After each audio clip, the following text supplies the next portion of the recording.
know that something got into people because it got into me. What got into me was my own anger over living in a society which finds my existence inconvenient.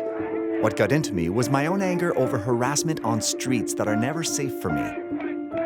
The night before the protests, 200 plainclothes police officers raided 4 gay bathhouses in what they called Operation Soap.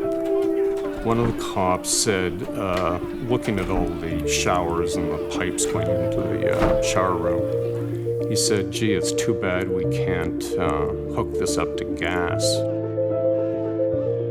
They behaved like the worst kind of animal I've ever seen. I'll never forget it. I'll never forgive it. The police charged a total of 306 men that night. Community activists were fed up. After years of fighting for their rights, they seized this moment. They think that when they pick on us that they're picking on the weakest. Well, they made a mistake this time. We're going to show them just how strong we are. What on earth am I doing this for, I asked myself. I haven't marched since the end of World War II. I know homosexuality is something you do in the dark, but I hadn't expected myself to be marching in the middle of Yonge Street in the middle of the night with about 2,000 others. The raids were a breaking point for queer communities in Toronto. Their calls for reform, for rights, ignored each time the police bashed in another door. Their shouts of protest were heard at the first official Pride celebration held in June. The raids didn't stop.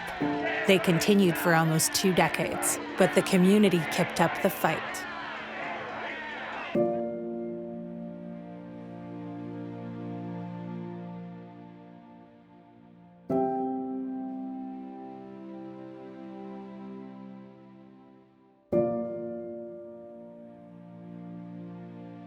As scattered individuals, we could do nothing. But once we start coming together, once we start forming and conceiving ourselves as a community, then we have strength.